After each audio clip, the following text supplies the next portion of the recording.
Eh bien bonjour à tous, c'est Tanko et on se retrouve pour une nouvelle vidéo qui fait suite à l'unboxing du casque de réalité virtuelle Lenovo Explorer et cette fois-ci je vous propose un test assez complet de ce dernier.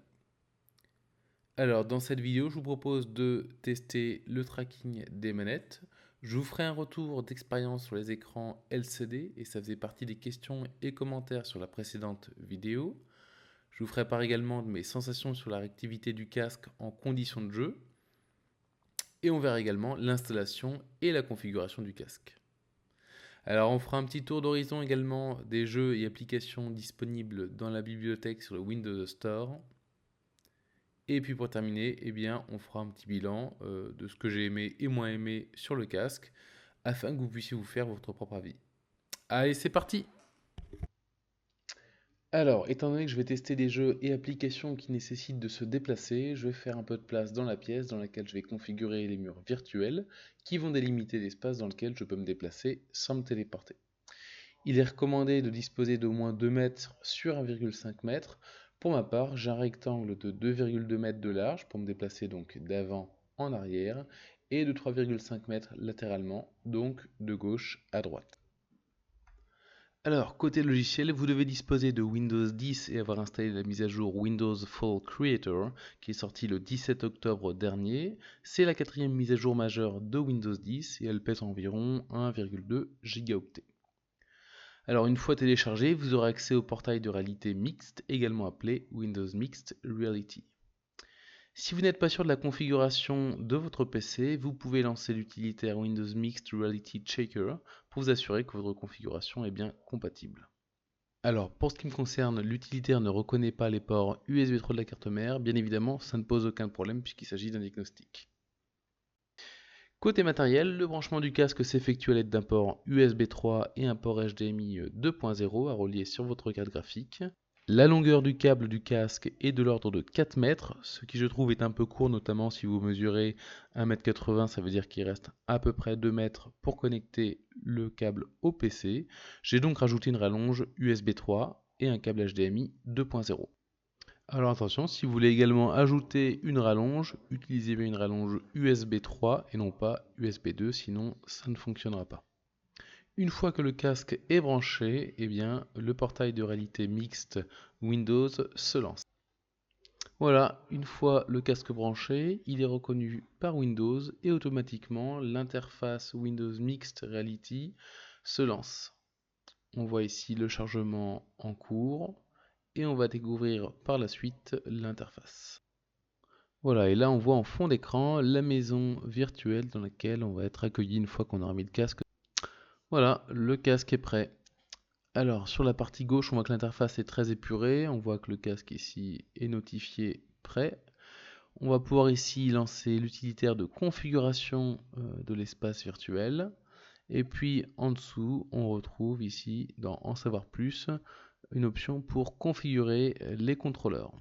Donc là, on voit que j'ai bien allumé les contrôleurs. Ils sont connectés en Bluetooth. On peut voir l'état des batteries également.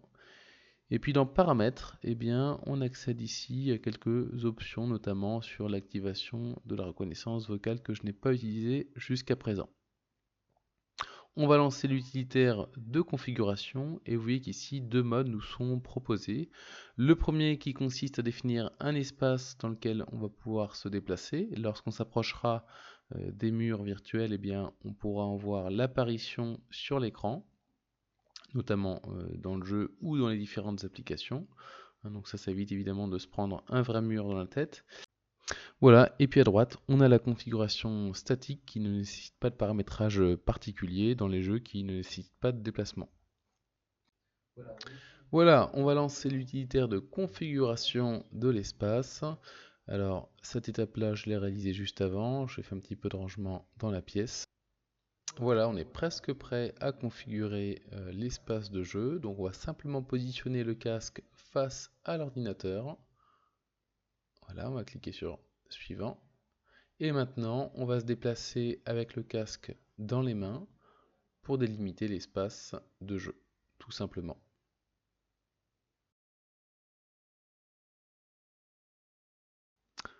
Voilà, c'est parti, on va faire simplement le tour de la pièce en maintenant le casque qui pointe vers l'ordinateur pour délimiter donc l'espace de jeu. Donc vous voyez que la réactivité du casque est assez bonne, hein. On voit que le tracé est assez bien synchronisé avec le déplacement du casque. Et lorsqu'on a fait le tour, on peut soit recommencer, soit accepter la configuration.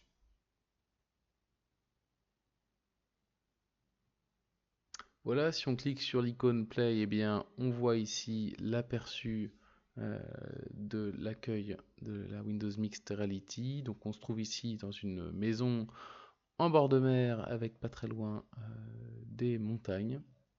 Voilà, puis on va découvrir un petit peu l'environnement ensemble. Allez, c'est parti.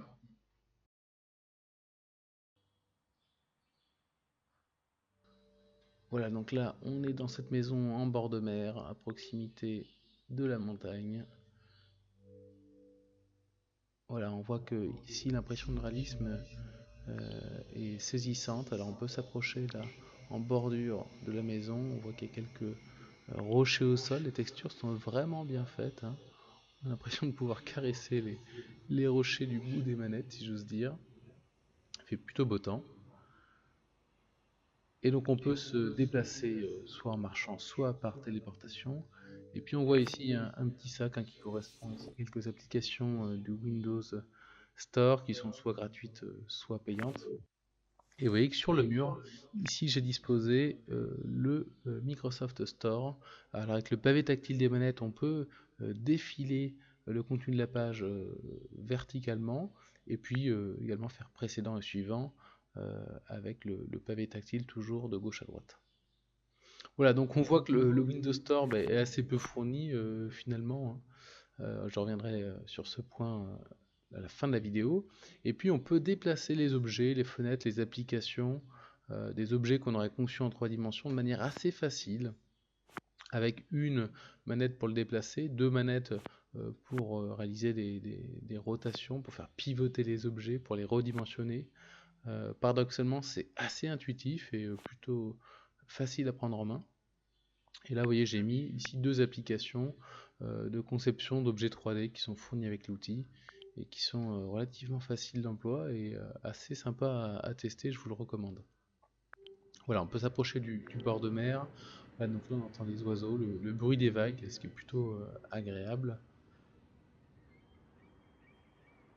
Voilà, l'environnement est vraiment joli et l'effet d'immersion avec les lunettes est saisissant. Donc là, j'ai mis le navigateur Microsoft Edge avec les dernières actualités.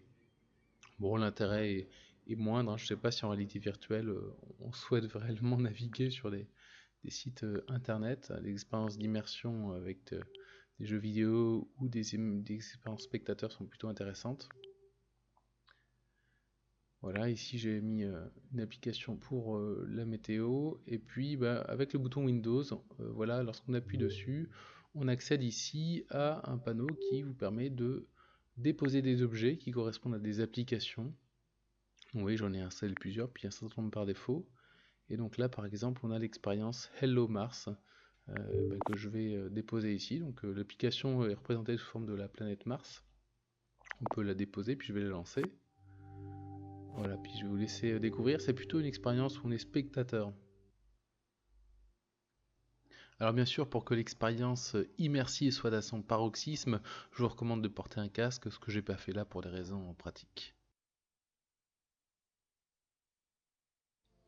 Alors c'est une application, c'est vraiment une belle surprise, hein. On se retrouve propulsé dans l'espace autour de la planète Mars, à proximité d'un satellite qui est en train de survoler la planète et qui va atterrir.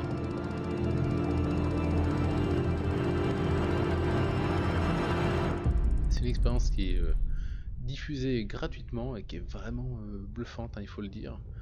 Elle est amenée à évoluer. Je vous laisse profiter du spectacle.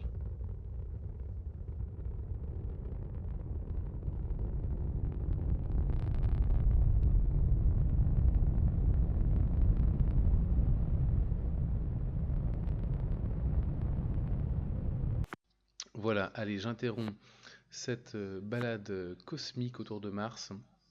On est de retour ici donc dans la maison. Vraiment, je vous invite à tester l'expérience Hello Mars, hein, c'est vraiment une expérience qui donne envie de visiter les confins de l'univers. Je vous montre ici d'autres applications, notamment le paramétrage du casque de Windows Mixed Reality qui est assez limité. On voit ici qu'on peut modifier la qualité des graphiques. Et puis ici, l'écart interpupille. Alors pour ma part, j'ai testé différentes valeurs. J'avoue que j'ai pas été très sensible à ce paramètre, donc je l'ai laissé par défaut pour l'instant, sachant qu'il n'y a pas de réglage sur le casque à ce niveau. Voilà, vous pouvez voir que j'ai déposé ici sur le mur le bureau de l'ordinateur. Donc on voit d'ailleurs que je suis en train d'enregistrer le son via Audacity. Et puis on a ici un bel effet de mise en abîme, hein, une image fractale, puisque je suis en train de regarder ce que j'observe. Voilà, on va maintenant lancer Superhot. C'est parti. Voilà, et puis avant de démarrer le jeu, je vous recommande de vous mettre au centre de la pièce que vous avez créée virtuellement pour éviter de voir les limites apparaître.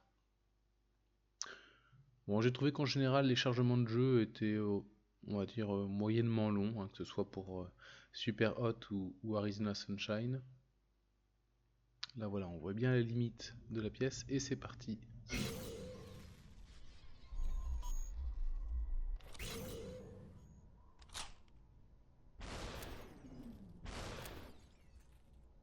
Donc dans Superhot, hein, le principe c'est que le temps s'écoule lorsque vous vous déplacez, lorsque vous bougez.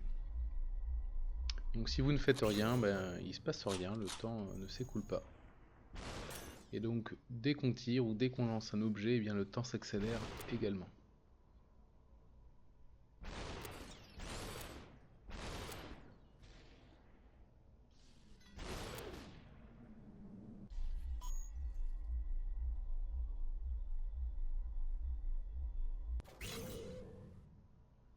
Alors je trouve que le tracking est plutôt bon avec les manettes, hein, je n'ai pas eu de problème à ce niveau-là.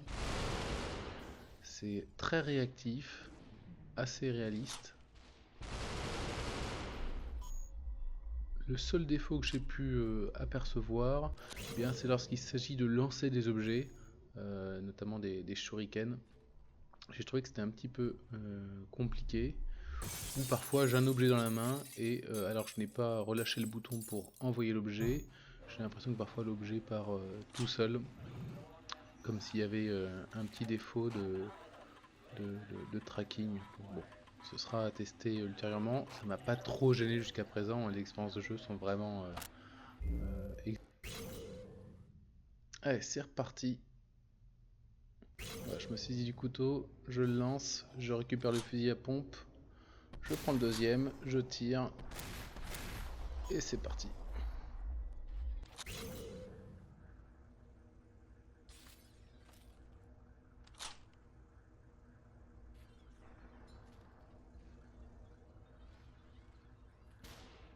Vous voyez que pour lancer les objets, c'est pas évident du tout. Voilà, je vais me saisir de son arme.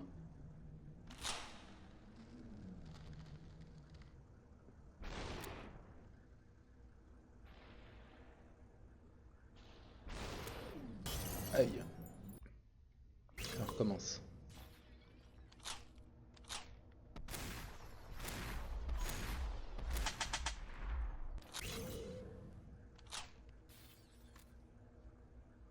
Alors oui, la bouteille là est partie complètement n'importe où. Et même chose pour la deuxième. Bon alors mon impression pour l'instant c'est que la réactivité des manettes est bonne, les déplacements sont fluides, et les interactions avec les ennemis sont très lisses. Lorsque je regarde en cours de jeu chacun des deux écrans, on a du mal à distinguer les pixels, donc la résolution est vraiment satisfaisante. Je trouve qu'en cours de jeu, donc le casque est plutôt confortable, notamment avec le réglage via la vis souple à l'arrière et puis la mousse de protection.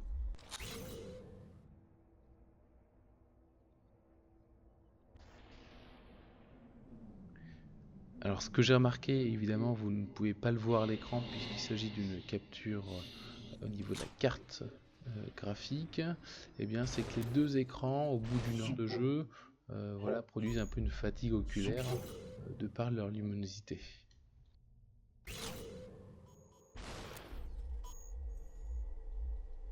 Alors autre point, lorsqu'on bouge la tête, comme dans des jeux où Arizona Sunshine on fait souvent des mouvements brusques, eh bien le casque tient bien en place, donc ça c'est plutôt un point positif.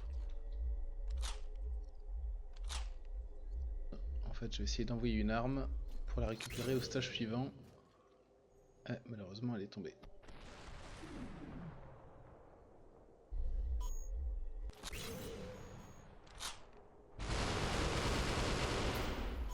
Merci la chance.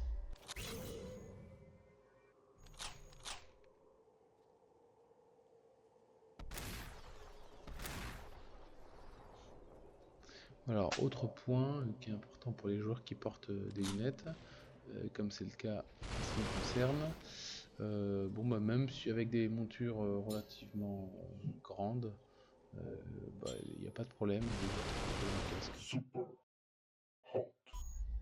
Super.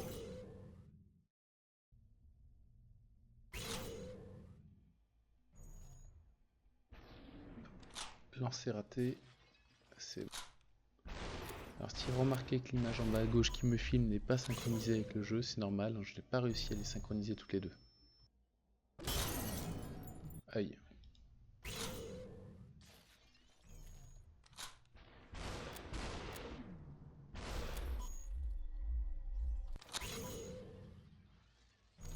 Et là j'ai ramassé l'arme du personnage que j'ai détruit avant.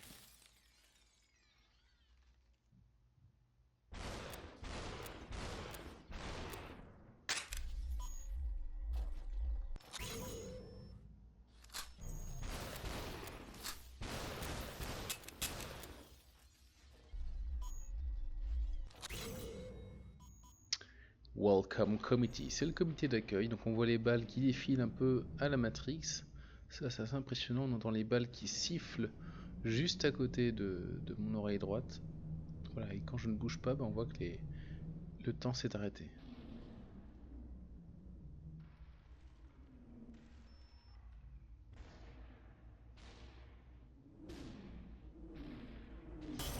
Aïe. Voilà, j'avance un petit peu au niveau du jeu, on va pas aller beaucoup plus loin, c'était simplement pour faire une petite démo du jeu, de sa fluidité. Et là ce stage de fin est assez rigolo, vous allez voir pourquoi.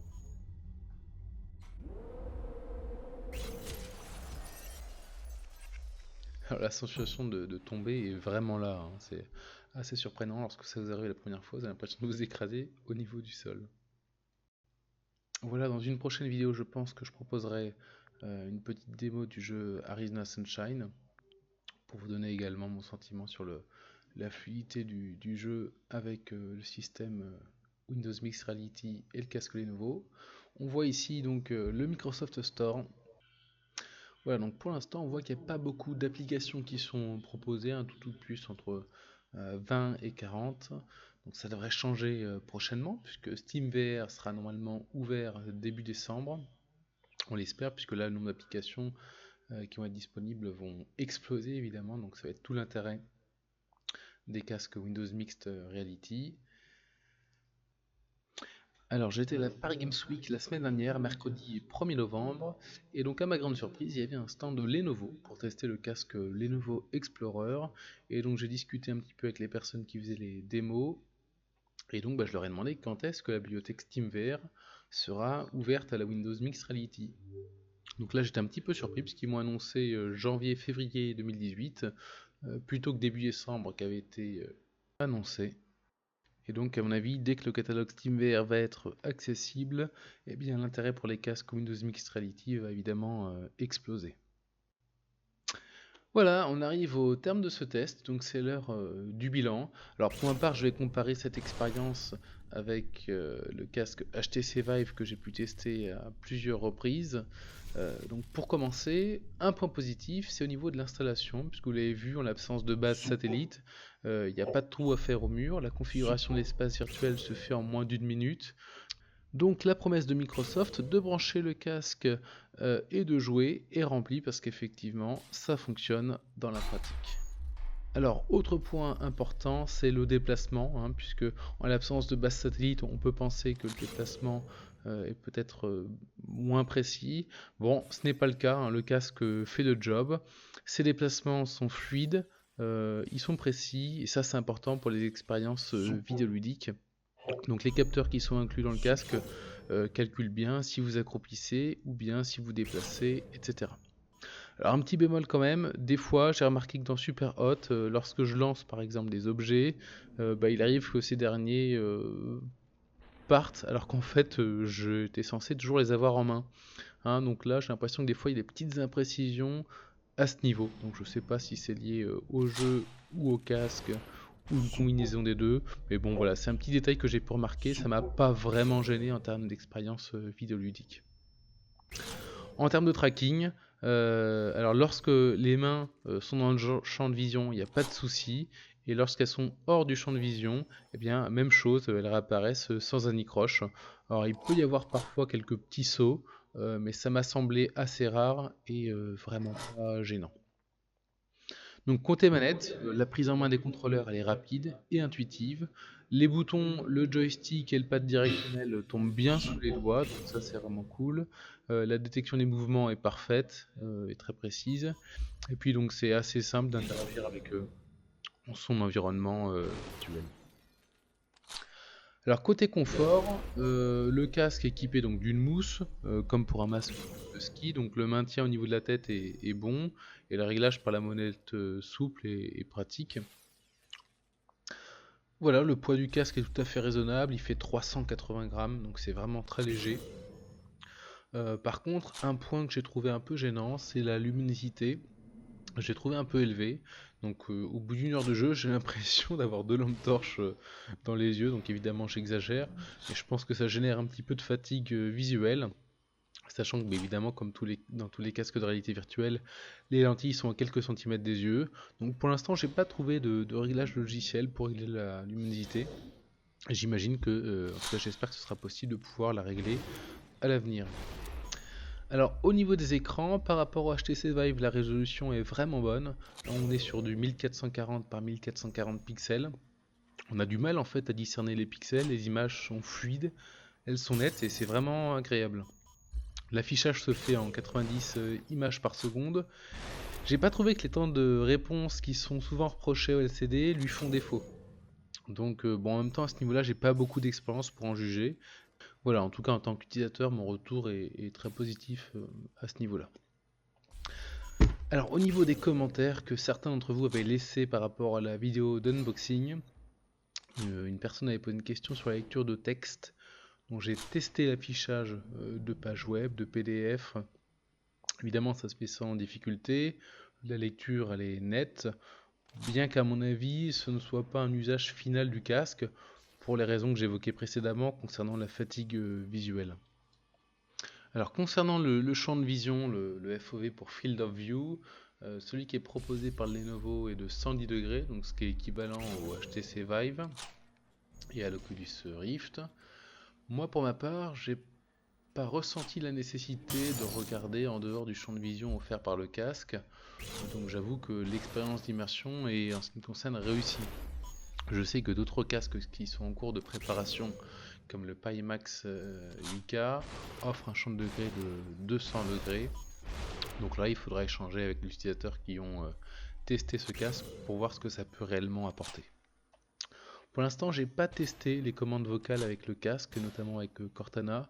J'avoue que ça m'intéresse pas particulièrement, mais si ça en intéresse certains, je pourrais évidemment réaliser un petit test de ces spécificités. Voilà, en termes d'application et de jeu, il ne manque plus que la bibliothèque SteamVR soit accessible au public, donc annoncée début décembre par Microsoft. Et puis en posant la question à la Paris Games Week sur le stand Lenovo, on m'a indiqué peut-être plutôt début janvier. Donc voilà, ce sera à voir si la bibliothèque de jeu est prête pour Noël. Voilà, on est arrivé au terme de ce test. Donc moi ce que je retiens c'est que le casque offre une bonne immersion dans la réalité virtuelle pour un casque de deuxième génération. J'espère que cette vidéo vous a plu. Si c'est le cas, n'hésitez pas à cliquer sur le petit bouton pouce vers le haut. Et puis surtout, je vous invite à poster, à déposer vos commentaires. Ou si vous avez des questions, je me ferai un plaisir d'y répondre. Voilà, et puis prochainement, eh bien, peut-être que je proposerai également une vidéo de test avec d'autres applications comme Hello Mars ou alors Arizona Sunshine. Ciao ciao!